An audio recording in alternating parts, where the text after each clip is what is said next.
આ ઓલો જો બોલી પેલા ઓલામાં છે 2 કિલો પાટલા નહોતા. જય શ્રી મામાદેવ. આજે તારીખ 24/6/2025 ને ના રોજ અમે અત્યારે પ્રતાપ બાપુને ત્યાં કીટ લઈને આવ્યા છીએ. તળાજા તાલુકાના દિહોર ગામથી આવીએ છીએ અને તળાજા તાલુકાના ભદ્રાવળ ગામે પ્રતાપ બાપુને ત્યાં અમે આ બીજી કીટ લઈને આવ્યા છીએ. જ્યારે પહેલી કીટ લઈને આવ્યા ત્યારે પ્રતાપ બાપુનું મકાન થોડુંક વ્યવસ્થિત હતું અને ભાઈ લાલજીભાઈ તમે આ મકાનનો વિડીયો સાથે લઈ ગયો.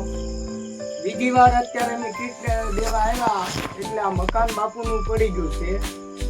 તો મારા મામાદેવ મિત્ર મંડળના તમામ સભ્યોને ખાસ નમ્ર વિનંતી છે, જેટલો બને એટલો અમને સાથ સહકાર આપો, જેથી કરી આપણે આ નિરાધાર વ્યક્તિને 1 મહિનાનું રેશન પોગે એટલું આપી શકીએ. તો મારા તમામ મામાદેવ મિત્ર મંડળના યુવાનોને મારી ખાસ નમ્ર અપીલ છે કે બને એટલી તમે તમારા કાયમના ધંધા માટે 5% પણ ખાલી ભાગ આપો તો આપણે એક નિરાધાર માણસને આપણે 1 મહિનાનું રેશન આપણે તેને આપીએ છીએ.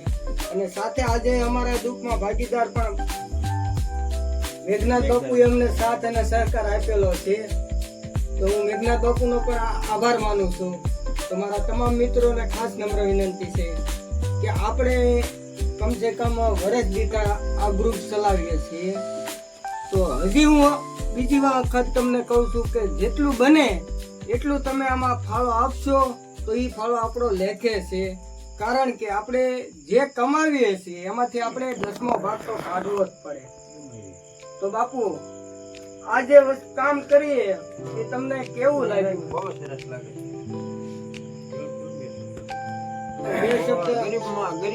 ગરીબની માટે તો સારું કહેવાય ને કે મારો તો જો કોઈ આધાર નહીં, મારે તો દીવર વાળાનો ખૂબ આધાર થઈ ગયો છે.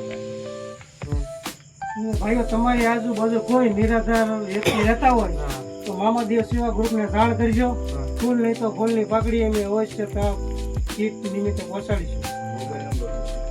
અને મોબાઈલ નંબર છે 80828201. તેમાં કોલ કરવો કે અહીંયા નિરાધાર વ્યક્તિ એક રહેશે તો આપણે ત્યાં કીટ પહોંચાડી દઈશું. અમે તો જઈએ મામાદેવ. ચલો બાપુ અમારા ગ્રુપને એક વાર બધાને આશીર્વાદ આપજો.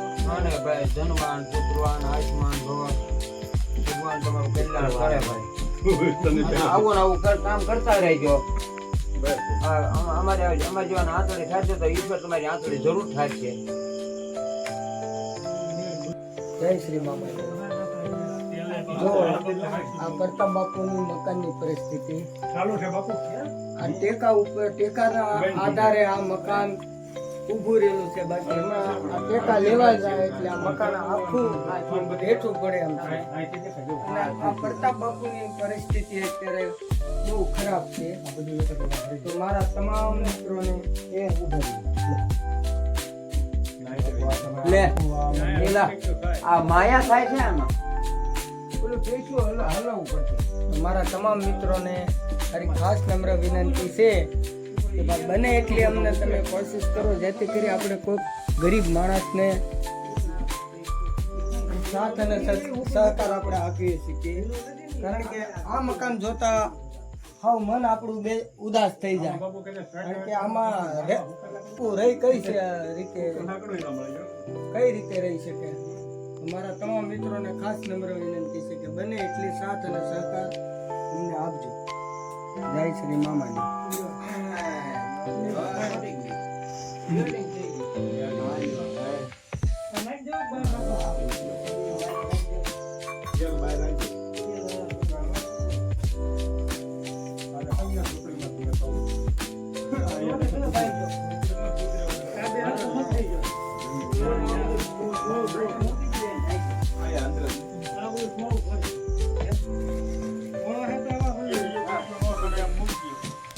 બાંધીને ટીંગાડી દે બાપુ. ખેડૂત કાક નાખી દીધું બીજી તો એ તૂટી જાય. એવો બહુ મોટા સોખા ખવડાવે. અમે ઘરે નહીં તો ઝપટે ચડી જાય ને.